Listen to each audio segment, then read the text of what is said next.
Hello, my name is Ben Waldman, and I am a rising senior at Walt Whitman High School. A few logistical things I want to get out of the way first. First is that there is a very high probability that my computer starts making a whirring noise during this presentation. I'm sorry it's going to be annoying. Uh, just note that it is not your computer. My computer is just a not very great laptop, and it has some technical difficulties with screen recording. So let's just hope that that doesn't happen, and if it does happen, then it's not too extreme.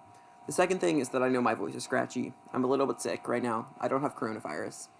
But yeah, I'm sorry about that. Hopefully my voice will not be too annoying either.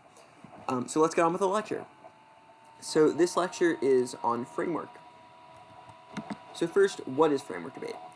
Framework debate is also known as phil debate, short phil for philosophy debate. Unlike a lot of debate formats, it's only good in front of certain judges. The same way that you would not read a dissent or a counterclaim in front of a lay judge, you would not want to read a framework in front of a policy judge, because policy judges are not familiar with frameworks, the way that we read them in LD. Framework and policy usually means, like, an argument for why the act must be topical. It's not usually, like, a philosophical theory, which is what we'll get to in a second. Although it is probably the most similar of the common styles on the circuit to lay debate, it is very, very different in the way that it is argued. Although a lot of the authors that you'll see cited are similar. For example, Hobbes, Kant, Nozick are all people who you might see in both circuit LD frameworks and in lay debates. The way that they're deployed are very different. As you might expect, lay debates much more revolve around, like, do you sound pretty when you're explaining your philosophy? Whereas circuit debates are much more technical in terms of, like, answering arguments and line-by-lining things. Framework debate is one of the types of debate that is unique to LD. As I mentioned before, you will not find philosophical framework in PF or in policy, although I've seen some PFers try to read things like Kant, and they don't know how to do it, and it goes really poorly. So really, you'll only see true philosophical framework debate in LD. Now, what is a framework? What is framework debate? Framework debate are debates between different ethical or political theories, known as frameworks, standards, value criterions in debate parlance, that filter offense. And so you might ask yourself, what does it mean to filter offense? So filtering offense explains what sort of things the state ought to do, right? You need a sort of political theory that explains what the state's obligations are. If you have, say, a Hobbesian political theory, something hopefully you should be somewhat familiar with from government classes, but if not, I'll give a brief overview. Hobbes basically thinks that in order to prevent, like, civil war, the government should have as much power as possible, and it should be able to do basically whatever it wants to citizens with a few restrictions. If you have a Hobbesian political theory, and the state should just, like, maximize the amount of power it has, then it probably doesn't matter if the state is respecting people's rights or maximizing happiness or whatever, because according to that political theory, that's not the state's job. So the reason that your framework is important is because it explains what sort of obligations the state should have. Now, why does the framework matter? As I explained before, it explains what the actor of the resolution's obligations are, usually the government, not always. For example, we had one of the potential topics for this year is something about social media companies. In that topic, the actor of the resolution would be the social media company, and so the framework would examine the obligations of a social media company as opposed to a government. But I would say in probably, like, over 2/3 of cases, the actor will be the government, and in that case, the framework will explain what sort of obligations the government has. So you might ask yourself, why does the framework matter? Don't philosophers agree on most things? So, you would be right in some sense, in that philosophers generally agree that things like murder are, in general, bad. But there's sort of two huge caveats to that. The first one is, in a lot of cases, this sort of consensus is pretty superficial. So, for example, the trolley problem, something you might have heard of, is, if not, I would recommend pausing the video and Googling it really quickly, just looking at the Wikipedia article, giving yourself a brief overview.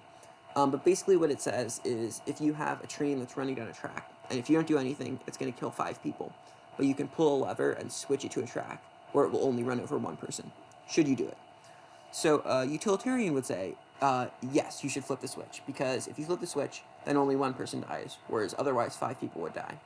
But the Kantian says, no, you shouldn't flip the switch, because if you flip the switch, you are committing murder, since you are actively doing something that causes someone to die. But if you don't flip a switch, you're not doing anything, so it's not your fault, right? So you might have a strong intuitive reaction to that. You might think, oh, the utilitarian is obviously right. But that sort of example demonstrates that while both the utilitarian and the Kantian might think that murder is generally bad, the way that that sort of principle implicates itself is different for each philosophy, because they have different explanations of why murder is bad, and so that guides people's action in similar ways. Or, sorry, in totally different ways, right? Because if you believe in the Kantian argument for why murder is bad, you wouldn't flip the switch. Whereas if you believe in the utilitarian argument, you would. The other thing is that even though there is a lot of consensus in moral philosophy, i.e. questions of what individual people should do, so that's a distinction I'll make right here. Ethical and moral philosophy is usually about what an individual person should do, whereas political philosophy is about what the state should do. There's substantially less consensus in political philosophy, right? As I explained, there are a lot more sort of, I guess extremist is the right word, views in political philosophy. Like, for example, Hobbesians, who believe that the state should basically have as much power as it wants. Or like anarchists, who believe the state shouldn't exist at all. And everywhere in between. So there are some political philosophies that care about what rights people have. There's some, like, utilitarianism that doesn't care about rights. All it cares about is happiness. And so because of that, different philosophies can give vastly different conclusions about what the state ought to do, even if they have similar conceptions of what individual people ought to do. And so the reason that matters is because, given your understanding of what the state should do, it changes what sort of impacts matter in the debate. So that's what I mean when I say an impact filter. Because if you read a utilitarian framework, and you say, the AF stops extinction, right? That doesn't matter if utilitarianism is false, and the only thing that we care about is, like, rights or something, right? If we don't care about the consequences of our actions, and we only care about, like, the intent that the state acts on, then it probably doesn't matter if we cause extinction. So, in order to win that your impacts matter in the debate, you have to win a framework that explains why they matter, right? Otherwise, you would just sort of have a piece of offense, but nothing to do with it, right? So, to use sort of an analogy, if you are deciding where to go to college, and you're deciding, you have a bunch of different impacts in this debate, right? You have, like, the location of where your college is, you have the price of your college, you have its academic standards, you have whether it has Greek life or not, right? There are a lot of factors that you choose between in terms of when you're deciding where to go to college, or if you want to go to college at all, right? So the way that you sort of decide which one of those factors matter is you do some sort of weighing in your head. You say, right, like, I have decided that I don't care that much about the social scene, so I don't care if there's Greek life or if there's athletics or anything like that. And the reason that you've done that is because you've created sort of a framework in your mind for what sort of impacts matter when you're deciding whether to go to college. You've decided, I care about academics and price, but I don't care about the social scene. And so that is like a framework for you. Another person who might use a different framework might say, the only thing I care about is going to as many parties and getting as drunk as possible, right? That person would not care about the same things that you care about. And the things that might be persuasive to you would not be persuasive to the other person, and vice versa. Which is why it's so important to have sort of a framework to evaluate what sort of actions you want to take. Obviously, that can apply itself in debate rounds in very different ways, but the same sort of general idea is the same. So how is a framework formatted? So there are two basic parts to a framework. The first one is the value, which is also known as the value premise.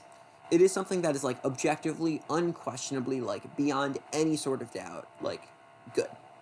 And the value is basically always morality or justice. And the reason that morality and justice are the values is because they're tautologically good. They are things that are, like, by their very definition, good thing. So it would be like defining your value as goodness. And the reason that you would define your value as morality or justice, or I guess, yeah, is because those things explain why all other things matter, right? So, like, for example, if you wanted to choose, like, I don't know, like, equality as your value, the only reason that equality would be good is if it promotes morality or justice, or, yeah. Equality is only good insofar as it is a derivative of, like, objective goodness. I need some sort of explanation for why equality is something that satisfies morality or justice.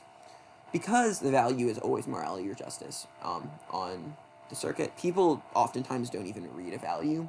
They'll just say, like, I value morality, and then move on, or they won't even say anything. However, for lay debates, this is not at all the case. It is very, very important to have a value, because judges in lay debates basically don't know what's going on a lot of the time, so they'll vote on like random things like, does your value sound better? In lay debates, you don't have to choose morality or justice as your value. You can kind of just choose whatever you want, as long as it sounds good. In lay debates, people value things like rights protection, like happiness, equality, whatever you want, basically. But I would not recommend that on circuit debates because, like I said before, those things are only important insofar as they help achieve morality or justice. So they would be better suited as the second part of your framework, which is your value criterion. So your value criterion is, as I just explained, how you achieve the value. It's also known as a standard, your framework. Yeah. So the way that a value criterion exists is you have sort of logical steps that explain how something is the best way to achieve your value of morality or justice or whatever. So you do that through premises and conclusions, which is what I'll get to in a second. These are the ways that you sort of take logical steps from your value to your value criterion. So the parts of a framework. So as you might have heard the claim, warrant, impact as a mechanism for explaining the parts of an argument. That's kind of less useful in framework debates because you don't quite have impacts in the same way. Like, it wouldn't really make sense to say like deontological ethics save 1 billion people, like stop extinction, because that's not really what you're talking about when you're talking about an ethical theory. You're not saying like this thing has good outcomes if we adopt it. You're saying that this thing is correct for a way to evaluate morality. So instead of saying like, this is my claim, this is the warrant for my claim, and this is the impact it has on the world, you want to think about things in premises and conclusions. So the thing that always helps me think about frameworks is you want to think about it more like a sort of a logical proof. So if you've taken geometry and you think about how you have premises like x is parallel to y, which means something, right? You have premises about ethics that you then use to justify the conclusions in your framework, right?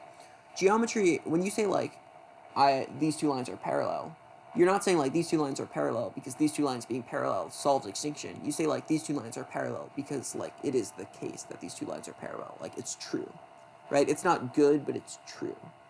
So the other thing that's important to note about frameworks is that most frameworks have implicit missing premises in them. So they have sort of an idea that is implied in their framework, but it isn't actually warranted. You can think of this as sort of like missing a link, an internal link, and a disadvantage. And if you point out these missing links, then they are reasons why the framework is no longer logically sound, which would mean it would fail. Like if you have a geometry proof and you're missing a step in the geometry proof, then it's no longer a solid proof anymore because it has a hole in the middle of it. So these are often effective ways to argue against frameworks by pointing out where they're missing these premises. So now we're going to do an example. So the example we're going to use is the first step in a Kantian framework, which is something you'll probably see a fair amount on the circuit. Kantian, this particular argument is adapted from a Kantian philosopher named J. David Velleman. Hopefully I will do another lecture that talks a little bit about Kantian ethics, in which case I will include some readings if you're interested. This article will probably be in there. It's a pretty important piece of Kantian theory. So yeah, so I'm going to give you some time to read this little this sentence, and then pause the video and try to identify where the premises and the conclusions are in the framework. I'll give you a hint. There are 2 premises and 1 conclusion in the framework, and one of the premises is not explicitly stated. So if you want to pause the video, you should do that. I'm going to give you a few seconds while you hopefully pause the video and think about it, and then I will reveal the answer. Okay. Hopefully you all have paused the video and tried to figure out the answer, but if not, I'm just going to reveal it now. So the premises in the framework, the first premise, which is the hidden one, is that ethics must be inescapable, right? So that is the first premise, which is not stated explicitly, which is something you could point out if you were responding to this framework. Because the fact that it is not stated explicitly means that it is not warranted, and that means that there is a missing step in the framework.